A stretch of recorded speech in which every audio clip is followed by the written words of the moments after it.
Spectrum Filaments Stone Age Dark, bo tak nazywa się filament, który właśnie oglądacie.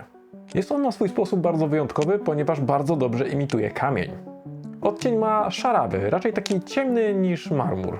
Co ciekawe, jeżeli dostrzegliście to już na modelach, to prawdopodobnie widzicie, że zastosowaliśmy tutaj dwa rodzaje dodatków. Jednym z nich są czarne drobinki, które zazwyczaj są dodawane do większości filamentów imitujących kamień, które są dostępne na rynku.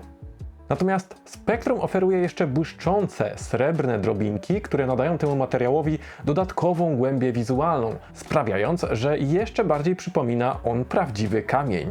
Bardzo ważna informacja na temat tych dodatków jest taka, że nie są one abrazyjne, czyli możemy stosować zwykłą mosiężną dyszę. Nie ma konieczności stosowania dyszy utwardzanej. Tak samo zalecamy stosować dyszę o minimalnej średnicy otworu 0,4 mm.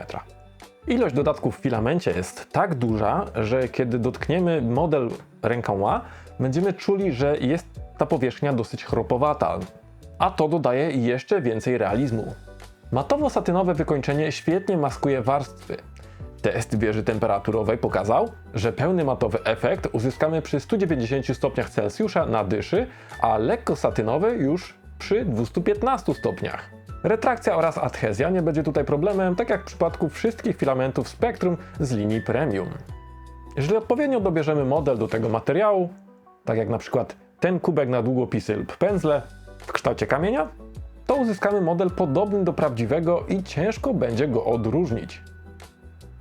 Dodatkowo, jeśli mamy taką ochotę i możliwości, to polecam poprawić wystające krawędzie białą farbką, aby model jeszcze bardziej przypominał prawdziwy kamień.